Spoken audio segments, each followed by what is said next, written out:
Quel trait de personnalité tu apprécies le plus chez les autres? Bon, les- j'aime bien les personnes bon vivantes, ça c'est clair. Et j'aime beaucoup les gens qui ont, qui se prennent pas trop au sérieux, qui sont à la voile par exemple. Dans le milieu de la voile par exemple, on rencontre des gens quelquefois qui sont pas forcément toujours très abordables.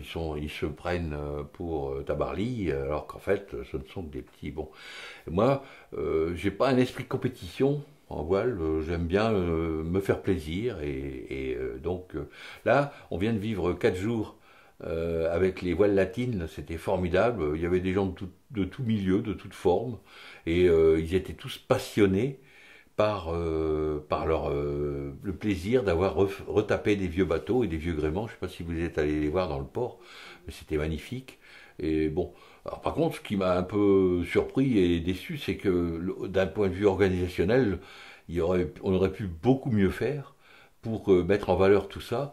Parce que là, la moitié des bateaux se sont retrouvés perdus au Taurus, là, alors qu'on aurait pu les mettre ailleurs et les mettre en valeur, parce qu'il y avait des petits bijoux de rénovation et d'invention et qui étaient merveilleux à voir et à découvrir. Et donc, ce sont des gens passionnés qui font ça, et ça m'a passionné aussi. Donc, alors, je ne sais pas si ça répond vraiment à la question, mais ça, c'est quelque chose qui m'a bien plu. Et pour quel défaut tu as le plus d'indulgence? Alors, bon, je suis indulgent pour beaucoup de défauts, à commencer par les miens. Par contre, bah, il y a des choses. Je suis quelqu'un qui n'est pas forcément toujours qui est pas toujours à l'heure. Je suis un petit peu bon, donc je suis assez tolérant avec les autres pour ça, parce que ce serait malvenu d'être intolérant si. Alors que Véronique, elle est très pointilleuse sur ce sujet, et donc il y a des fois où elle me, elle m'attend et elle aime pas ça, hein. Alors donc moi je suis indulgent quand les gens arrivent en retard, parce que bon, il m'arrive d'arriver en retard. Je suis indulgent aussi sur le, par exemple, les, avec les enfants et les petits-enfants. J'ai pas, j'ai eu une éducation qui a été très light, et donc je sais que certaines personnes attachent beaucoup d'importance à se tenir à table, etc. Bon, bah, moi je suis un petit peu plus tolérant. Notamment quand on vivait en Asie, bon bah on a d'autres méthodes et d'autres façons de manger qui nous choqueraient ici, et du coup bon bah ça me fait pas. Quand on mange en Inde, on mange avec les doigts et on se sert dans le plat, hein. Après, quand on mange en Thaïlande, le plat est mis au milieu de la table et tout le monde pique dans le plat avec sa cuillère ou avec son. Bon, d'un point de vue hygiène, c'est pas forcément toujours ce qu'il y a de plus. Mais bon, c'est de l'indulgence par rapport à toutes ces choses-là qui est pas, c'est pas important. Je sais que pour certains, c'est quelque chose qui est rédhibitoire. Qu'est-ce que tu attends d'une relation amicale? Bah, les amis, bah, c'est qu'on puisse parler, qu'on puisse se confier, et puis qu'on puisse vivre des choses ensemble importantes. Alors là, on est en train on s'est fait un petit réseau d'amis de différents milieux, de différents bords, même d'un point de vue social et politique, et on arrive à peu près à s'entendre, parce qu'on a quelques atomes qui vont bien ensemble et qui s'accordent. Il y en a qui sont, moi je suis bricoleur, eux, ils ne le sont pas, bon ben on se rend service, et inversement ils vont nous aider ici ou là pour faire autre chose, etc. Donc c'est ça, dans l'amitié, il faut garder faut rester soi-même, je pense, avant tout, et faire preuve de tolérance, parce que là, il y a des moments où si on est trop intransigeant, on est un peu souvent déçu, hein, parce que c'est difficile de garder Et, et du coup, bon ben, ça se passe bien. Si tu devais nous décrire tes amis, quels seraient leurs points communs? Le, la, des épicuriens, la plupart.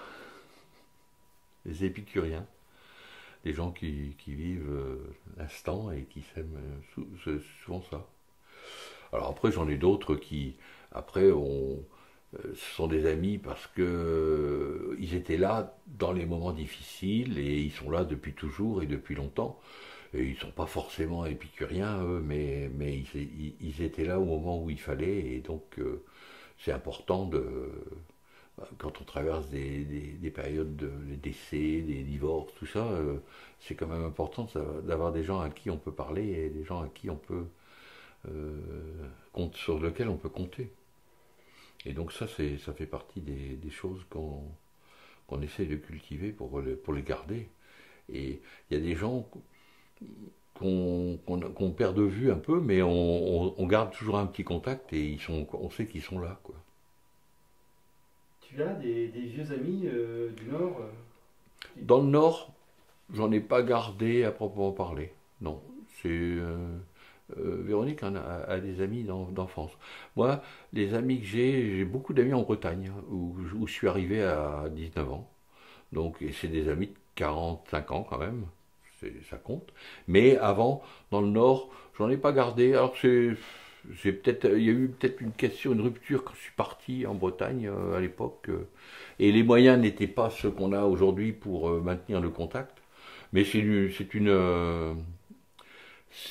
un reproche que je me fais parce que j'avais des bons amis et on les a perdus de vue. Certains, je sais ce qu'ils sont devenus, mais ils m'intéressaient moins. Et c'est dommage parce que peut-être que c'est parce que je les connais plus et peut-être qu'ils sont très intéressants. Parce que je pense pas que tout le monde est intéressant. Il suffit de l'écouter. Et comment tes amis, eux, ils pourraient te décrire? Bah, comme un bon vivant, qui aime bien, qui aime bien déconner, qui aime bien rigoler, qui aime bien le, le bon vivre, le bon temps, et puis qui aime bien voyager, qui aime bien bricoler, tout ce qu'on a déjà évoqué, et qui font que je suis ce que je suis. Peux-tu me citer deux, trois prénoms de tes amis? Ah, bah, il y a Alain, il y a Xavier, il y a Jean-Yves, il y a Lina, il y a Jacques, il y a Michel, après il y a Denis, il y a les amis Robert. Robert, c'est un ami. Alain, encore un autre Alain. Jean-Baptiste. Oh, j'en ai plein, oui. Et après, il y a des prénoms qui sont plus difficilement prononçables, mais il y a Bounienne, et il y a KitKat, et il y a des amis chinois, donc Jason, Xavier, enfin bref, des Chinois et des Thaïs. Et ces amis-là, tu arrives à garder contact avec eux et à pouvoir entretenir... Ah oui, ouais. oui, tout à fait. Oui. Tous les gens que j'ai cités, c'est des gens que j'ai vus ou tous les jours pour les Médois, ou plusieurs fois depuis que je suis en retraite, par exemple, parce que quand ils sont à Bangkok, on les voit pas tous les jours, mais bon, ben voilà.